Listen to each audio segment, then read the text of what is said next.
Hey, welcome everybody else. Okay, anything you guys noticed from the sketches that you just did?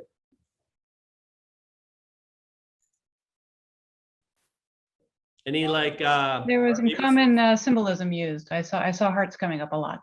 Yes, there was a lot of hearts going on there. Anything else? Any other trends in our designs? Similar design categories. Steven, say more about that. Heart-shaped vases, yeah. Yeah, it's just same as those other comments, similar motifs. Yep. And here I'm gonna blow your minds right now, but we've done this before. We've done this exercise before, and I'm gonna share back the PowerPoint now that we got to share out there. And here's some other sketches that we've seen before. What are the odds? What are the odds that our sketches look similar to these?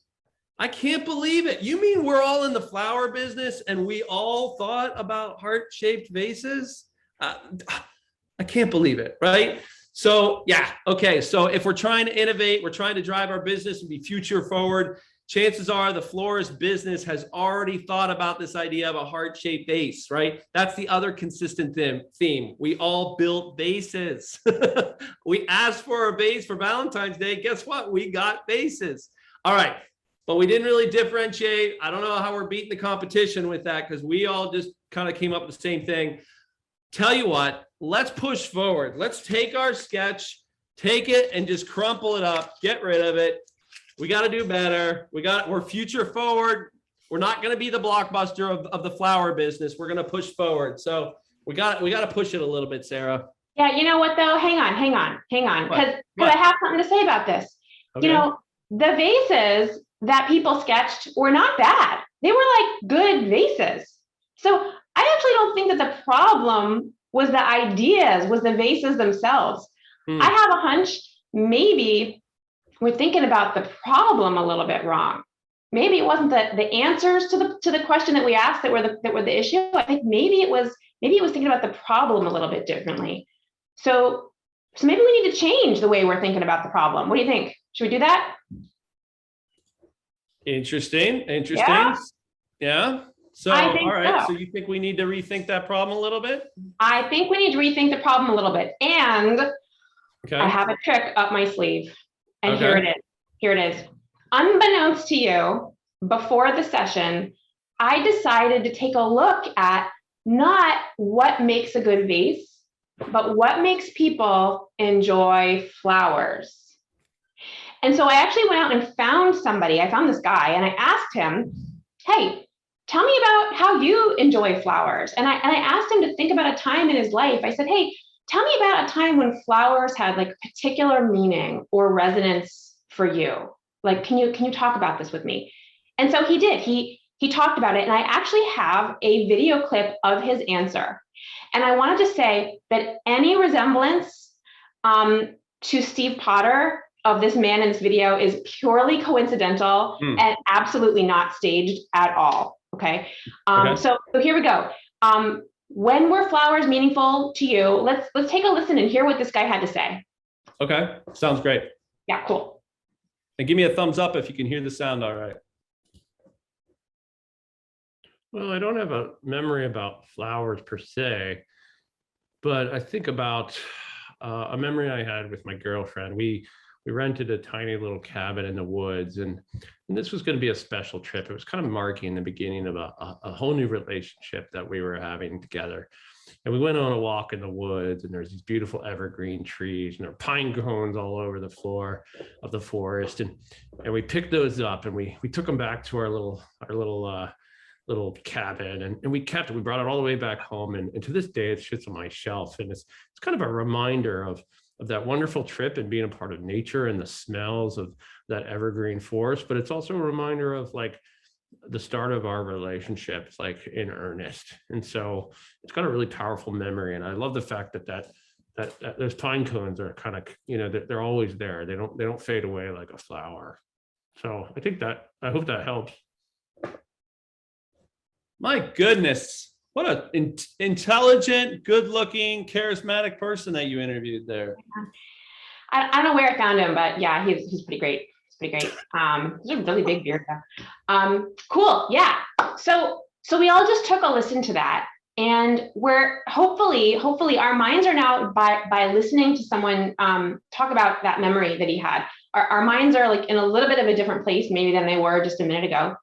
And I want to ask us to do this sketching exercise again, but instead of asking, hey, let's make a vase for Valentine's Day, I'm going to ask a different question.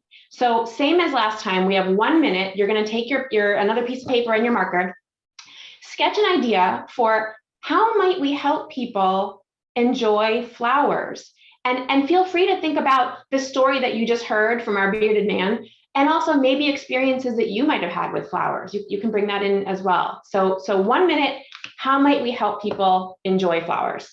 Go ahead.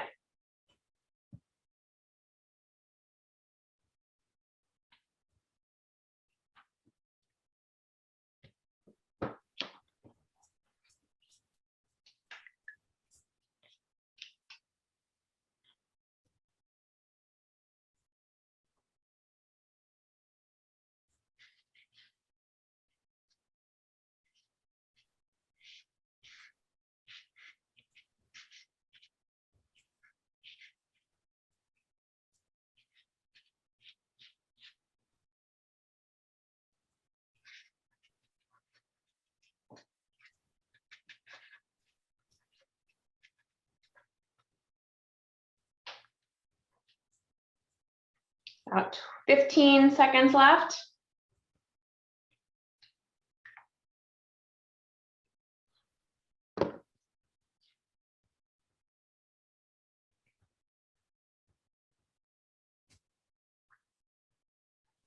Okay, pencils down, everybody, like they say in high school.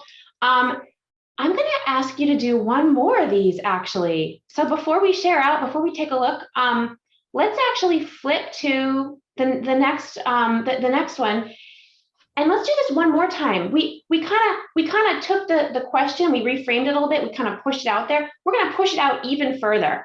I want to do one more round of this, and this time, sketch an idea for how might we use flowers to create magical experiences in the year 2050? Any idea. It doesn't have to be a good idea, it just has to be an idea. Any idea. All right, 1 minute. Here we go.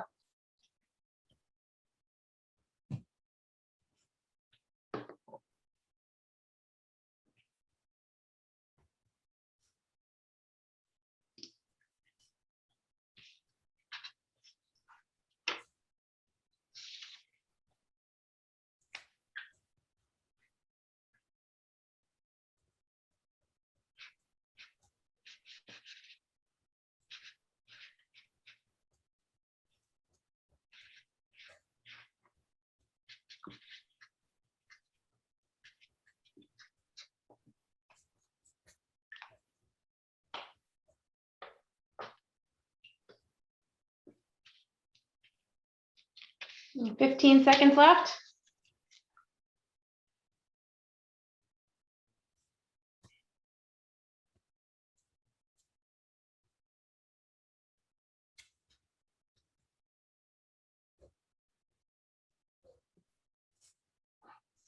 All right, that's good. Even if it's not completely finished, no worries, no worries. Yeah, let's take a second, kind of as we did before. Everybody hold up and let's see, pick, you've probably got 2 or 3 or 5 different sketches or different ideas in front of you.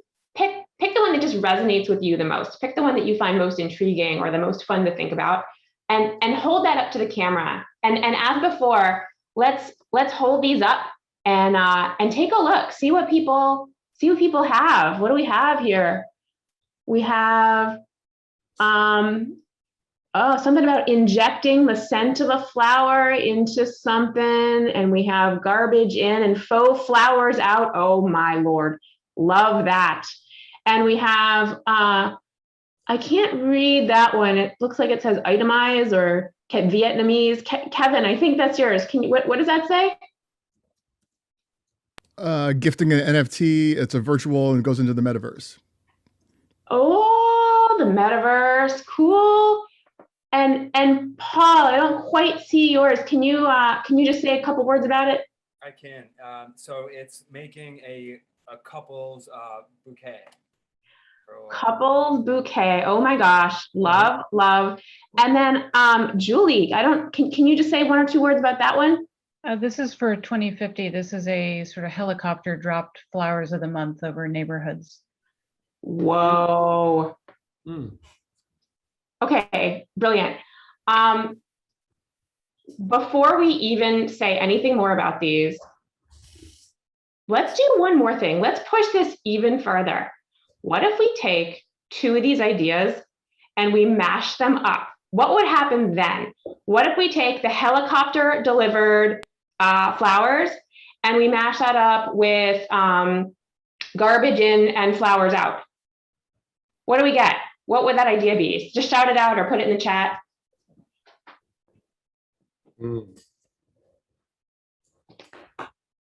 Helicopter delivery and garbage in, flowers out.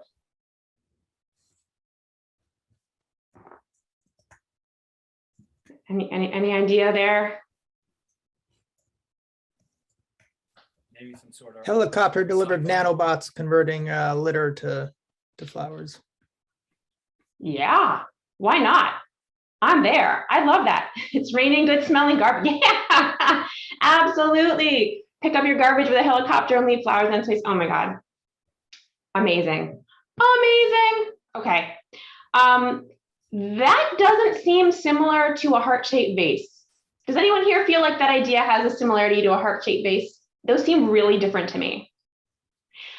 When we created heart-shaped vases, and that was our that we kind of did two tasks here, right? We started with let's make a vase for Valentine's Day, and then we did another activity which was, hey, let's help people enjoy flowers, right? We had two different activities, and in between we sort of did like a nice rip up and like, you know, throw it out kind of a thing. Let's talk about what was different, because the outcome of one was heart-shaped vases and the outcome of another one was helicopters converting people's garbage into flowers. Those seem pretty different. What was different? How did we get to helicopters turning garbage into flowers? And why didn't we get to that the first time? What was different about it? I think the intent through each question that changed the intent for the answers. I think that would be elicited. Yeah, absolutely. We asked a different question, didn't we? We didn't ask the same question, or we didn't pose the same problem, make a vase for our next Valentine's Day sale. We actually asked a different question. We posed a different problem. We kind of questioned the question, like, why are we asking this first question? Let's ask a different question. Absolutely, yeah. What else? I see in the chat here, yeah. The first ideas were for something specific. The second was a broader idea from a different perspective. I love that idea of a different perspective. How did we get a different perspective into our activity the second time? Collaboration, yeah. We saw some of each other's ideas. We did a mashup, right? We took one idea, we built in another idea, we got a completely new idea out of it. That's collaboration, absolutely. How else did we build in different perspectives? Yeah, had us think about the future. We took ourselves out of today. We kind of took that blinder off of like, well, what do we do today and how do we like incrementally improve that? And by saying like magical experiences in the year 2050, it was like a subtle way of getting everyone's brain to like let go of the assumptions that we have about what's possible so that we can think about what could be. Yeah. Another thing we did to get another perspective there is we listened to that bearded man talk about his experience, right?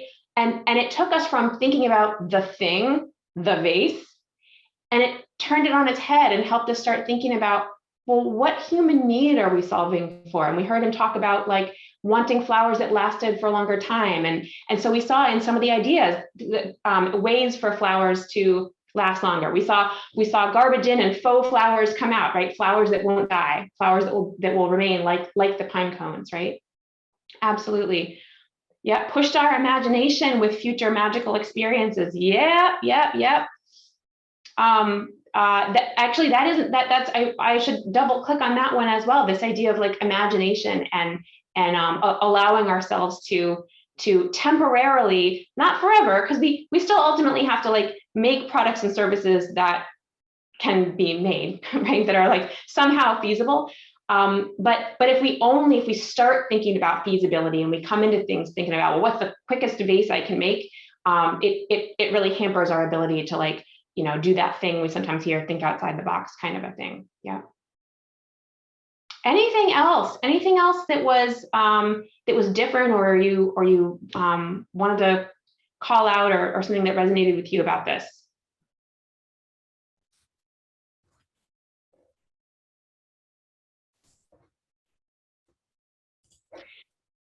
One thing I'll to just move us forward a little bit here, I'll just point out a couple of things.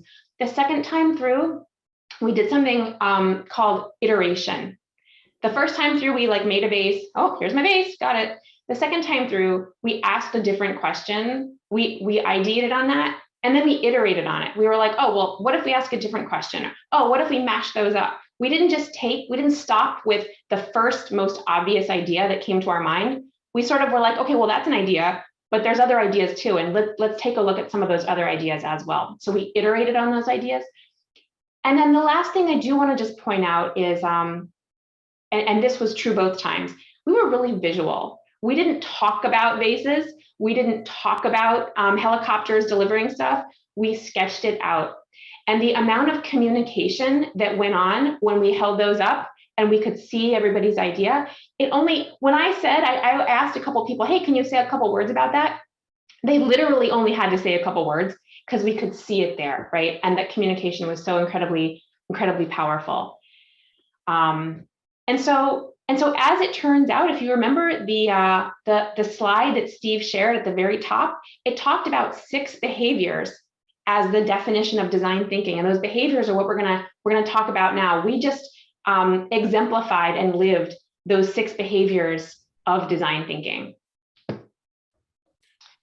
Yeah, in a 25-minute format or so.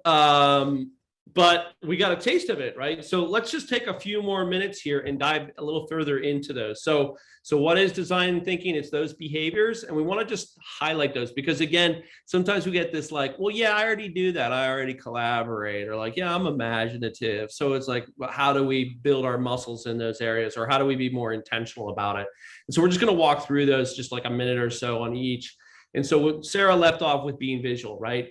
And being visual isn't just about making pretty things. People often think about like, oh, visual work. I get it. It's got to be beautiful, right? We got to sell and promote and communicate in this really beautiful way. But actually, when we talk about being visual, it's a lot more about like, what does that do to your brain and what does that do to the conversation?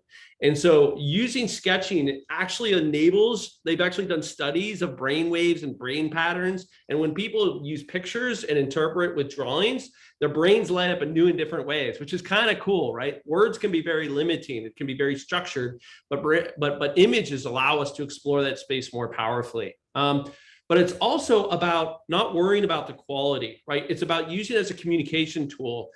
We do a lot of this stuff internationally. And when I say, hey, everybody draw a truck, right? You might get 10 different interpretations of what a truck looks like in somebody's mind. Now we use the word truck and we all form an idea of like, what does truck mean, right? We're like, oh, I know what a truck is. But then when we draw it and we share that, all of a sudden we're communicating different interpretations of truck. And we can have a conversation around that and say, well, is it this? Is it a big truck? Is it a little truck? How many wheels does the truck have? What's the truck's purpose? And now we're having this nice, healthy dialogue around like, how do we think about trucks? And of course, that's, you know, just a micro taste of like how having sketches allows us to be more powerful in our conversations. And I think I really like this idea that it promotes a common language. You know, at Pitney Bowes, we're an international organization. We're dealing with lots of different languages and cultures and things like that. And I don't know if you've ever gotten these manuals when you buy a product or something, and it's like 80 pages and 10 pages are English and 10 pages are Chinese and 10 pages are French. And it's like overwhelming. But if you ever get an IKEA, you ever get something at IKEA, it's all visual, right? It's a picture. It's like everybody understands the hammer. Everybody understands the board, right? There's a couple in there. I'm always like, what does this mean? But for the most part, we got one page that explains that process in a universal language. So visuals are really, really powerful when we lean into them, right? We don't sketch just because it's fun, although it is. We sketch also because it's a really powerful way to think, to work, and envision the future. Next, we talked about iteration, and we talked about this thing about crumbling it up, right? We took that sketch and we're like, throw it away. And I always laugh at that because, it feels really fun to throw it up, and we're like, no harm, no foul, right? It was a sticky note, cost a penny. I only put 60 seconds into it. How often are we working on something and working on something and working on something, and 2 months later we're like, yes, here it is. And then it's like, nobody bought it. Nobody wants it. Nobody cares about it. It didn't resonate. And essentially we have to crumple that 2 months worth of work and throw it in the garbage. And then we're heartbroken and destroyed. I don't know. Sarah didn't say this. She's my boss. I present her stuff after months of work and she crushes it every time. And I cry and I question my self-worth and all that stuff. She could tell you about it. But the point is that we want to be more iterative. We want to build quickly. We want to create things and we want to share them out, right? We want to show a sketch and say, that one works. That one doesn't work. We're going to throw an idea in front of a customer and say, would you buy this? No? Okay, let's move on, right? So it's doing it very cheaply. It's doing it. And people often think like making mistakes and iterating, that's risky. It's risky to like put something out there that might not work. But if we do it quickly and cheaply, it's not so risky. It's like a calculated risk, right? I often think back to like the scientific method, right? Scientists go, hey, I have a hypothesis and I'm going to test that hypothesis. I'm going to run some experiments and find out, is my hypothesis true or false? You would never think of that as a risky behavior, right? You would say that's a calculated analysis and research to figure out whether it's right or wrong. And so think about the work that you do and think about how can I make good risk, like good investments in like putting ideas out there quickly and iteratively, right? I love this idea of fail. So we often think of like risk taking and crumbling things up as failure. I don't know if you have kids in school, if anybody has school-aged kids. Let me try that clearly. And they talk a lot about like trying to make sure kids don't feel like they fail. And I love that. And they have this acronym that's failure is not failure. It's your first attempt in learning. And what a refreshing way to think about like making mistakes. Like, oh, that wasn't a mistake, right? I've learned something from that. Does anybody know that great Thomas Edison quote? Does anybody know where I'm going? Thomas Edison has a really good quote about this. Takers, you got 3 seconds. He says, I've never failed. I just found 10,000 ways it didn't work, right? Like, okay, raise your hand if you've done something 10,000 times and you were okay with making mistakes in all 10,000. Like, no, but the spirit of the idea is, hey, let's learn. Let's make stuff, let's create something, and let's get feedback on that and learn how to do it better next time, right? That's the power of iteration. And then finally, the last one I will share is around, whoops, I thought I clicked on it. Hold on, let me try that again. My mouse didn't play nicely, is empathetic. That wonderfully intelligent man told this passionate story about the experience with pine cones in the forest with his girlfriend.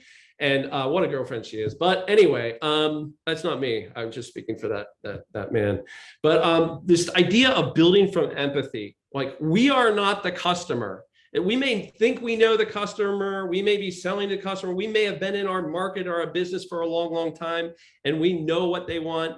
And that might be true to an extent, but also more, right? Like maybe the customer's needs have changed. Maybe you're not meeting their needs. You need to live and breathe in their shoes and understand firsthand, what are they really wanting? What are they really missing, right? Get outside the walls of your office and extend out. And one of the things we talk a lot about in design thinking is this idea of bringing the customer in. And the customer, by the way, could be your actual customer, or it could be your boss, or it could be coworkers, or it could be somebody on your team or somebody outside of your team. It's bringing other voices in. That idea that like what's up in your head is great, but that doesn't mean you've walked in other people's shoes. So hear from them and understand them more, so that when you're designing when you're trying to be future ready, you're doing it always with that human in mind, with that person's experience in mind. So really amplifying this. It gets you to that like internal, what policies and procedures and tracking tools and spreadsheets do I need to worry about, to, hey, at the end of the day, it's whether this person's going to buy flowers, and like, how do I help them enjoy flowers more powerfully? So putting that first and forth. We often talk about design thinking as human-centered, right? Always putting the people first. All right, let's talk about questioning. Sarah, what do you got? Well, I'm noticing that we are like at time, and so I can either take another like 3 minutes and go over the other 3 behaviors, or we can just sort of take questions now and wrap it up. Jackie, do you have a preference? It's fine with me. This is the last session in the day, so if people want to hang out and go through these, maybe raise your hand, because I think if we can hang out. If you can't, you can leave. That sounds great. Yeah, anyone who has to drop, of course, absolutely go for it. So yeah, so questioning. So we talked a little bit about this before. We have a saying, which is, if you want a great solution, you have to ask a great question. So often we end up with ideas that are great, like our heart-shaped vases, but they might just be answering the wrong question, right? How many times in our work lives do we put our heart and soul into making something that's really great, it's going to be so great, and then it is sort of great, but it misses the mark, right? We get that input at the end. Oh, well, I didn't really mean that, or I know I said that, but really I meant this other thing, right? And we realize we've been making something all this time that's answering the wrong question, right? And so this behavior is so important. We sometimes have a saying to help us remember to question the question. When someone says, hey, I need you to do X, we don't just, in design thinking, we don't just go do X. We're like, wait, does it have to be X? What is X trying to do? Why does it have to be X? What should we, like, what else is important? Who wants X? Are we sure they want X? Right? And so we do all this interrogating the question, and we call that, there's a saying we have, which is called framestorm before you brainstorm. Like really work on spending more of your time framing out the problem you want to solve, and spend actually less time solving the problem. Einstein says, if he was asked, well, if you had an hour to solve a problem, how would you spend that time? And he said, I would spend 55 minutes interrogating the problem and 5 minutes solving it. Because once the hard work is really in framing that problem, right? And then the good solutions often fall out once you deeply understand that problem. This questioning also helps us gain a lot of alignment and understanding with our colleagues and coworkers as well.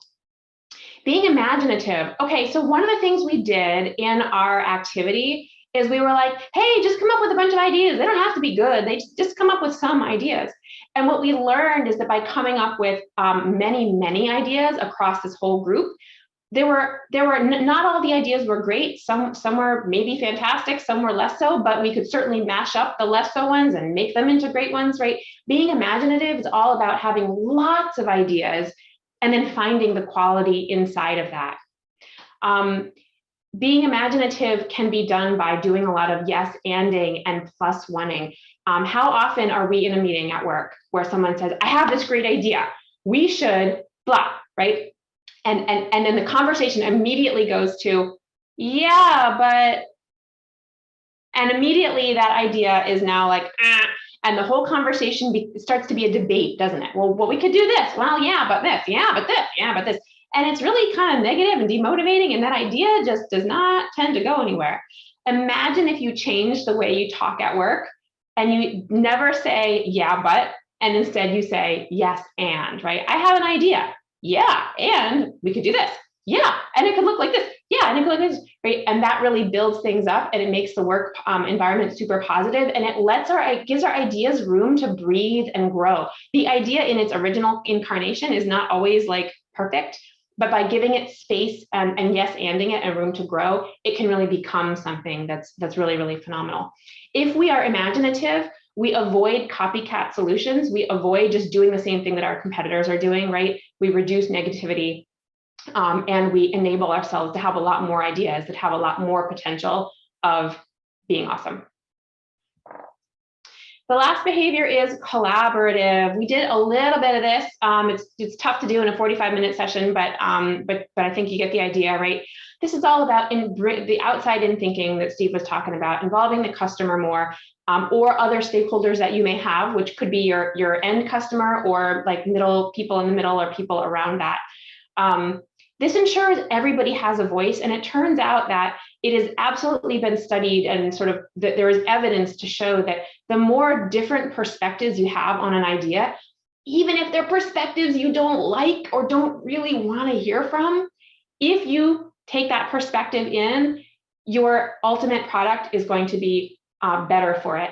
So it's really about getting all the different perspectives that you can and building on your ideas collaboratively. This creates shared ownership of ideas. And we know when we have shared ownership, everybody in the company or on the team or whatever is a lot more motivated to like do a really great job on that idea, executing it or fleshing it out when they feel like they see their stamp on it. Ideas of we are always better than the ideas of I, and we just have better diversity of thought. And we know that diversity in its many forms, including diversity of thought, really make ideas stronger, better, and more innovative. So this is it. This is what design thinking is. We did it in a super short amount of time. Visual, iterative, empathetic, questioning, imaginative, collaborative. You experienced all of this today. And Steve, why don't you kind of let us know what's our ask? What should everybody do from here? Yeah, thanks. So if you're bit by the design thinking spider, and we're kind of intrigued to learn more after this session, we've put some things on here. I'm going to actually post this to chat in just a few seconds here, these links. But there's some great articles that talk about the power of design thinking. You can reach out to Sarah or I. We put our email in there. Sarah and I are not a consultancy. We don't have like billing hours or anything like that. But if you wanted to just throw something at us, we'd be happy to jump in. I think you'll find most design thinkers are pretty passionate about getting other people to embrace this way of working. So reach out if you want to ask us a question. And then on the right-hand side are some great learning institutions that teach design thinking. Luma Institute, which is a partner of Pitney Bowes that provides lots of great resources. IDOU, who is another large firm out there that has a university that you can go through training on. So just some things to jump off from if you want to go learn more. Going to leave you with a parting thought, which is, remember, are we going to just sit on the couch? No, we're going to go take action. And so embrace this idea that you're all designers. Anybody who's trying to future state their work, who's trying to resolve to evolve, right? We are thinking about how do we take our existing world, make it better. And so by Herb Simon's definition, we're all designers. You're all able to play in that space. So not only can you draw, but you can also design, okay? Embrace that. The sooner you do, the sooner you're going to jump in and do it. Which, by the way, we're going to leave you. Sarah and I wouldn't be Sarah and I if we didn't say, come on, let's ask them to do something. So next time you have some ideas, make a quick sketch of it and put it in front of some customers and say, what do you think, right? And have that collaborative discussion using sketching. Or maybe get outside your office and walk in your customer's shoes, whether it's going to a floral shop or it's enrolling in a website tool or an app that you need to be using. See what it's like to be somebody else and develop that empathy. Or use something like, what would 2050 look like? Or what would a Disney experience look like? Or what would Google do? And put yourself in somebody else's shoes to think about maybe a new way to look at your challenges that you're facing in the businesses that you run. So take action. Otherwise, we're all still sitting on the couch watching football, which actually isn't a terrible thing, to be honest. But thank you. I think we'll open up for questions. I'm gonna stick the links in there, but I think we're calling it right there. And Sarah, did I miss anything? I think we're calling it, and we'd be happy to take any questions. Well, I'm going to stop the share here and just make it more human. And I'm putting that link in 1 second.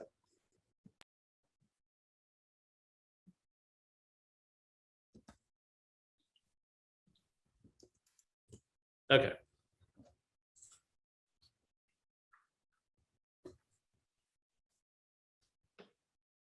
Jackie, I don't know, we'll turn it over to you.